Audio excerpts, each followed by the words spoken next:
Today I wanted to make a quick video. Now it's not going to be so quick, but it'll be hopefully helpful for someone in a similar situation. It'll be informative and it'll give you a kind of better understanding how you can do some repairs on your own at home, given you have the proper equipment, proper tooling, and the basic mechanical background knowledge on how to do this sort of work. So today I have a 2008 GMC Sierra 2500 HD with the 6.0 LS, and for this model year it's a LY6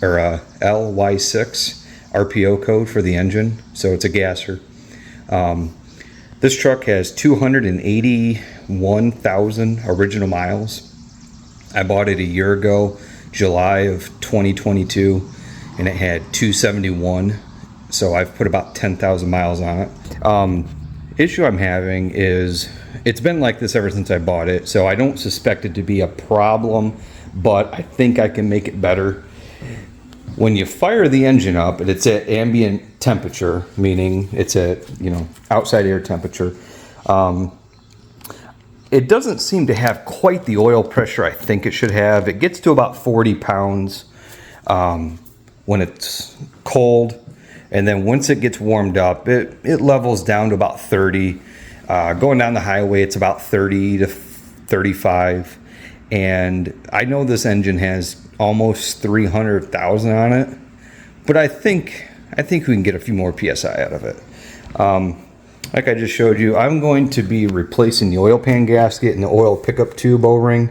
I suspect that might be where the issue lies, but the oil pan is leaking. It's a very, very slight seep, so there's no oil dripping on the ground, but it is leaking almost all the way around. We're going to be replacing the oil pan gasket, taking the oil pickup tube off, replacing that O-ring. I wanted to wait until it needed an oil change because you got to drain it anyways to do it. So I got all new Royal Purple synthetic oil, of course a Wix synthetic oil filter, got some PB Blaster to clean up the oil leak. Because if there's one thing that I am very, very keen on is when you fix an oil leak, clean the leak. And I'll be showing you this right here. Any petroleum-based product, coolant, hydraulic oil, brake fluid, engine oil, whatever you have that's leaking, spray it with PB Blaster thoroughly. Use a whole can. It's not expensive. That was $6. Let that soak in, and when you go to clean your leak off, it is going to look brand new. It's not even going to look like there was a leak. Let's do the infamous cold start that everybody's obsessed with. So I'm going to very quick, like a bunny, start this up, pull down to the street, turn it around, pull in the garage and shut it down.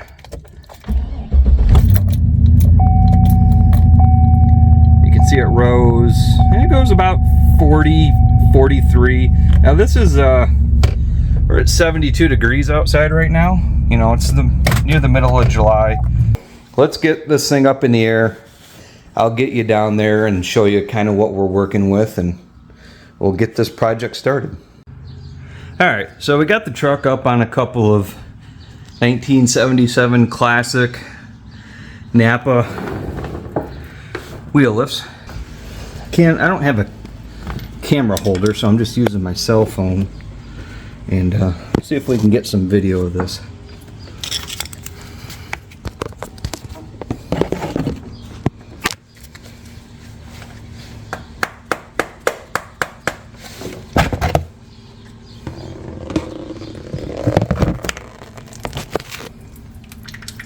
So we'll let that pee out a little bit so we don't get so covered in it. When you loosen that filter off, I try and keep clean. Gloves, just the basics. I took out that cross member. Now I also took out the front drive shaft because it's super easy. It's only 4 bolts for the U-joint cap straps, which those are an 11 millimeter. So I took out the front drive shaft, and that just slides out the transfer case rubber sleeve. So don't be afraid to take that out, guys. You're not going to get oil or fluid dripped on you, and it gives you a little bit more clearance when you got to tackle this oil cooler. So I got to take those 2 bolts out. And then gotta drop this front differential. So we'll get this differential unbolted now. All right, we got updates.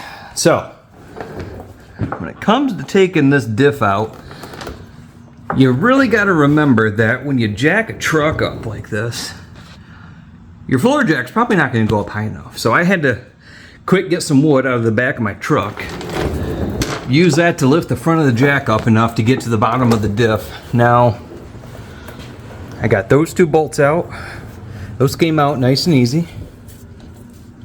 And then I got this bolt out. Now this bracket is welded to the lower control arm assembly, so this doesn't go anywhere, but there's a bolt that goes in, and it goes in from this way. You take that bolt out, and then the top one is the most difficult. Now on this truck with the oil cooler lines, they run right by where the head of that bolt has to come out. So that bolt goes in this way. So when you take it out, let's go out this way. Well, it hits this cooler line, this one right here. So the head of the bolt comes out. Now I disconnected the crankshaft position sensor, and you kind of got to push this area. You got to kind of push it up a little bit to get the head of the bolt to go past it. But once you get that out, as long as you got the floor jack under it, I mean, it doesn't take a whole lot to get it to come loose. So that was the hardest part of this whole job so far. Now I just took out these two larger 15mm head bolts for the transmission where they go in horizontally, and it already separated on me. So I got all the perimeter bolts out, got the oil cooler line bracket unbolted.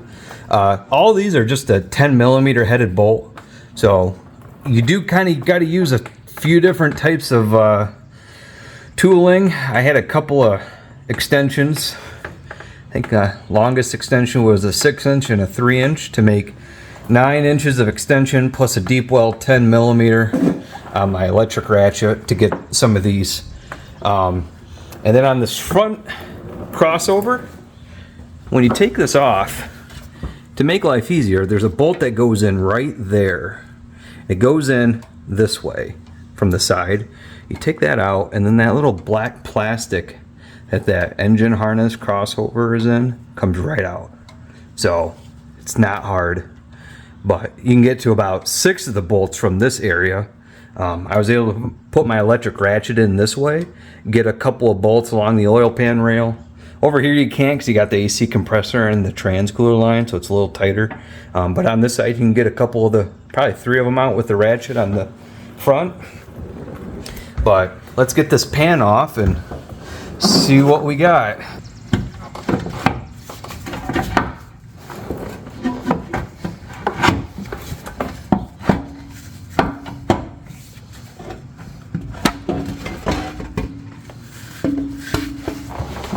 There it is. Not too bad. Let me get this flashlight out of my teeth and I'll ring in. But I'm going to take off this pickup tube. I'm really hoping we got a bad O-ring. But, I mean, that timing chain, that looks good. I mean, it's pretty much what I was expecting to see for the age and the mileage. But yeah, the only varnish is just a little bit on that oil pickup tube. Let's see what the inside of the oil pan looks like.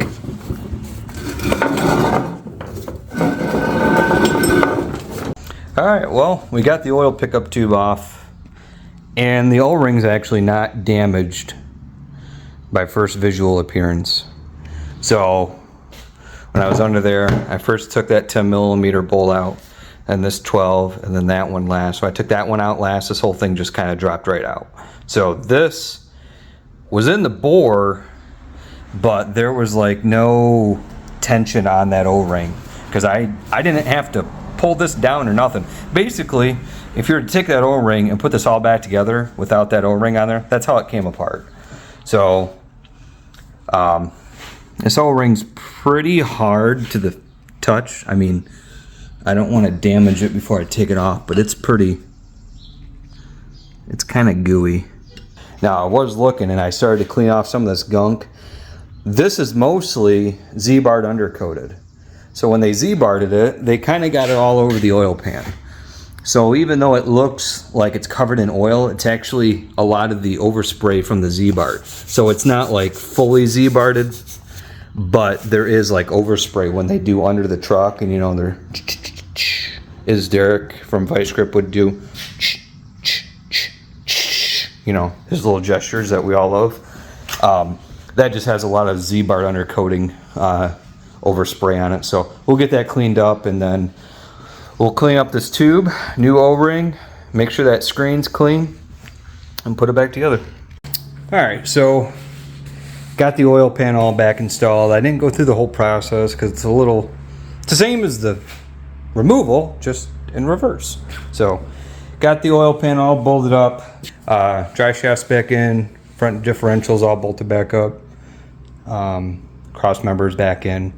So I need to get it off these ramps, and I'd rather not use my floor jack because it doesn't really go up that high, but I do want to get it off these ramps. So what I did was I put 6 quarts of all new oil in it,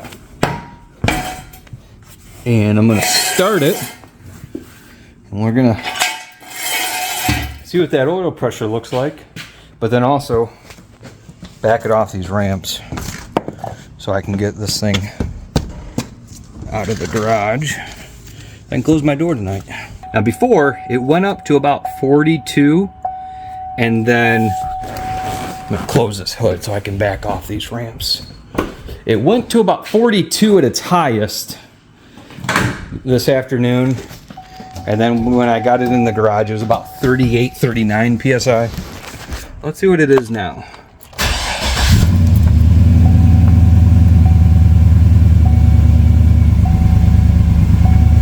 Yep, didn't change. That's about what it was. I kind of had a feeling after I seen that O-ring. That O-ring didn't look bad at all. Yeah, see, it's down to 30. I'll see there it went up a little bit, but yeah, I don't think that O-ring was a big deal.